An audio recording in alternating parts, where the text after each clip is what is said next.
अगले कॉल की ओर चलते हैं। Hello hello. हेलो। जी आप लाइव हैं हमारे शो सच्चाई का सामना हेलो में। आपका नाम क्या है और आप कहाँ से कॉल कर रहे हैं? जी, मेरा नाम नबील है और मैं पाकिस्तान से कॉल कर रहा हूँ। कहाँ से आपका कॉल मैं कर रहे अभी हैं? शो देख रहा हूँ। कहाँ से कॉल कर रहे हैं आप? पाकिस्तान से। पाकिस्तान से कॉल कर रहे हैं जी भाईजान, बोलिए।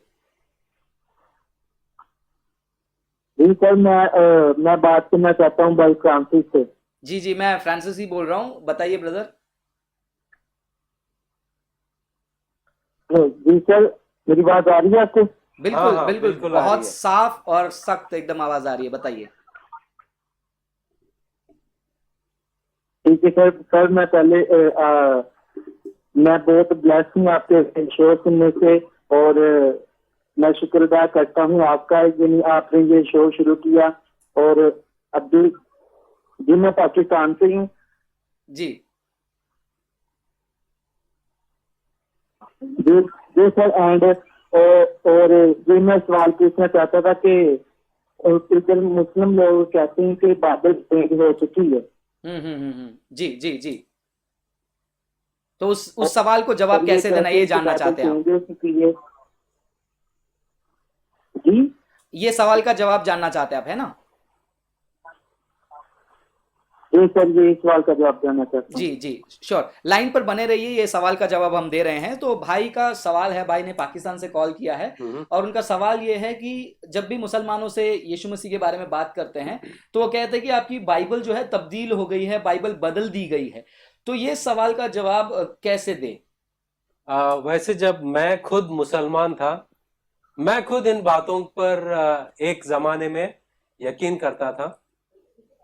तो यहाँ पर हम देखेंगे कि जब एक मुसलमान भाई कहता है कि आपका जो बाइबल है वो तब्दील हो गया है, तो हम उनको सवाल कर सकते हैं कि आपको किसने बताया? कुरान में कहीं पर भी एक भी आयत ऐसा नहीं जहां पर लिखा गया है कि तौरेत, जबूर, इंजील तब्दील हो गए हैं। हम्म कहां पर भी कुरान नहीं कहता।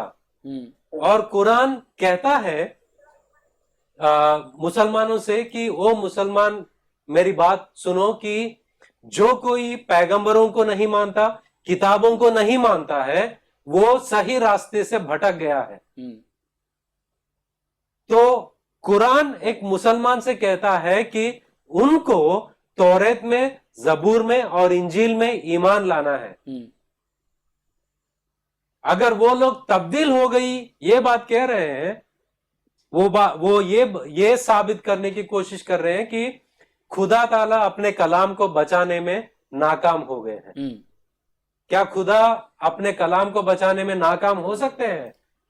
खुदा का कलाम को ना कोई फरिश्ता, ना कोई जिन, ना कोई शैतान तब्दील कर सकता है। हम्म कोई भी परमेश्वर का या खुदा का वचन को तब्दील नहीं कर सकता। जी ये झूठ बात है। और जो लोग ये दावा करते हैं वो सिर्फ यही साबित करना चाहते हैं, या उनके बात से यही साबित होता है कि खुदा ताला अपने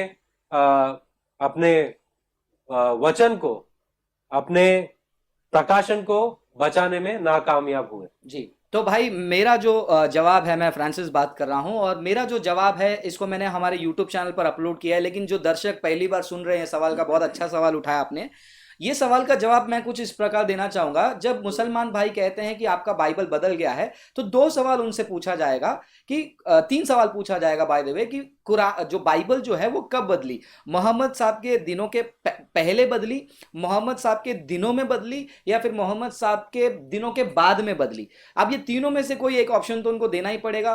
तो पहला ऑप्शन अगर आप वो चुनते हैं कि मोहम्मद साहब के दिनों के पहले बाइबल बदली या फिर मोहम्मद के दिनों में बाइबल बदली, जब हम कुरान में जाते हैं, कुरान देखिए, सूरा 10 आयत नंबर 94 यानी कि 94 आयत में लिखा है, ओ मोहम्मद, यदि तुम्हें किसी भी बात का डाउट है, तुमसे पहले जो किताबों को पढ़ रहे हैं वो किताब वालों से जाकर तुम पूछो।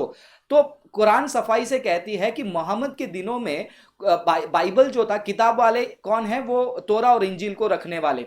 तो उनसे जाकर पूछिए करके कुरान खुद सिखाती है। और इतना ही नहीं, जब हम सूरा 5 में आयत नंबर 41 से लेकर 50 तक जब हम पढ़ते हैं, 41वें आयत से लेकर 50वें आयत तक जो है कुरान जो है कम से कम 2 बार दोहराता है कि तौरा को जो मानते हैं उसी से तुम न्याय करो, और जो इंजील को मानते हैं, इंजील के अलावा तुम्हारे पास कोई और बुनियाद नहीं है।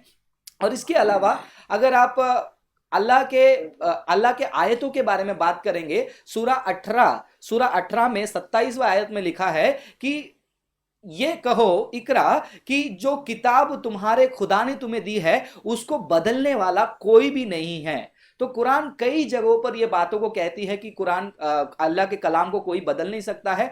तो पहली बात, मोहम्मद के दिनों के पहले और मोहम्मद के दिनों में जो है कुरान तोरा और इंजिल बदली नहीं होगी, क्योंकि सुन्नन अबू दाऊद में जब हम जाते हैं वहां पर भी एक वाक्या ऐसी है जहां पर एक यहूदी व्यक्ति ने व्यभिचार किया होता है, जिना किया होता है, तो उसको पकड़ कर लाते हैं मोहम्मद के पास उसको दंड देने के लिए। तो मोहम्मद साहब खुद कहते हैं, जिस गद्दी पर बैठे हैं वो कहते हैं जाओ तुम तोरा को लेकर आओ। जैसे तोरा लाया जाता है, तोरा को देखते ही मोहम्मद साहब अपने गद्दी से उठकर जिस गद्दी पर वो बैठे थे उस गद्दी पर उस तोरा को रखकर उसके सामने झुककर उन्होंने कहा कि तुझे जिसने नाजिल किया उस पर मैं ईमान लाता हूं और तुझ पर ईमान लाता हूं, और यहूदियों को कहा कि इसमें जो लिखा है उसी के अनुसार तुम न्याय करना। तो मोहम्मद साहब के दिनों में तोरा और जबूर इंजील बदलने का कोई भी सबूत नहीं है। अब बचा हुआ लास्ट ऑप्शन मोहम्मद साहब के दिनों के बाद में, मोहम्मद साहब के दिनों के बाद में बाइबल बदलना नामुमकिन है, क्योंकि 5वीं और 6ठी ईस्वी तक पूरे एशिया और माइनर एशिया में बाइबल के हजारों कॉपीज,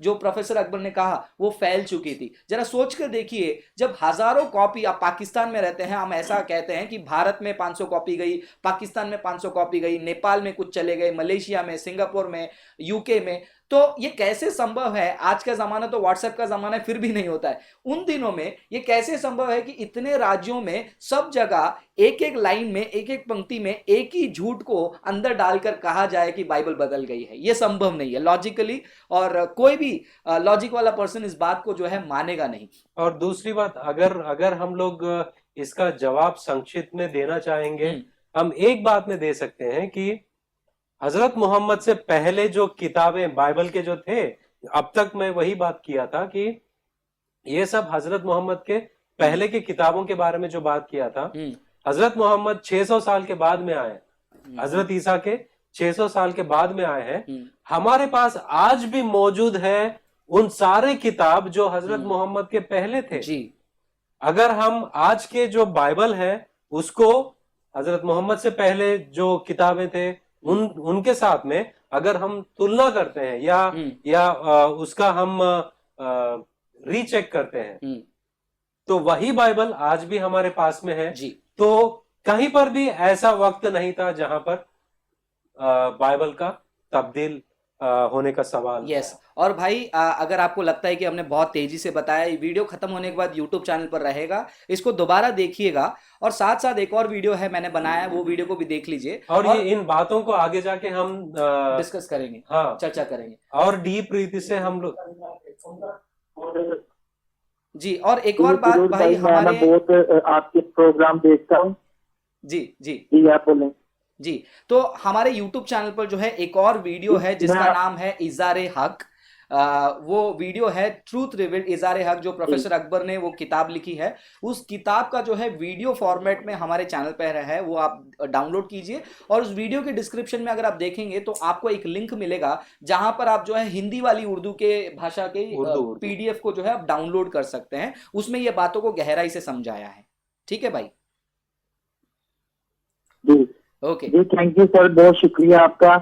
भाई फ्रांसिस, मैं आपका भी बहुत कहने के फैन हूँ अकॉर्डिंग टू बाइबल के लिहाज से, कि आप अच्छा काम कर रहे हो, भाई ट्विटर अच्छा काम कर रहे हैं, और हम लोग ना जब हमें कभी मुश्किलात का सामना करना पड़ता है, लाइक किसी ऐसे क्वेश्चन की वजह से जब जो कि मुसलमान कहते हैं कि आपकी बाइबल जैसे चेंज होगी, आपने बहुत अच्छा बयान किया, और वो और भी दूसरी के मोहम्मद बाइबल में है, मोहम्मद की पेशनों को बात में मैंने आपकी तमाम वीडियो देखी, मैं बहुत खुश हूँ आपसे बात करके, और आपको मैं यही कहना चाहता हूँ, God bless you more and more, and I am so happy to talk with you.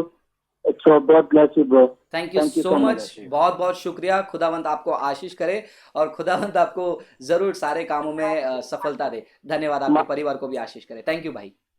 आमीन। आमीन। मेरी फैमिली भी आपको देख रही है। थैंक यू जी, थैंक बहुत यू, शुक्रिया। थैंक यू आमीन। So much, bye thank bye. You.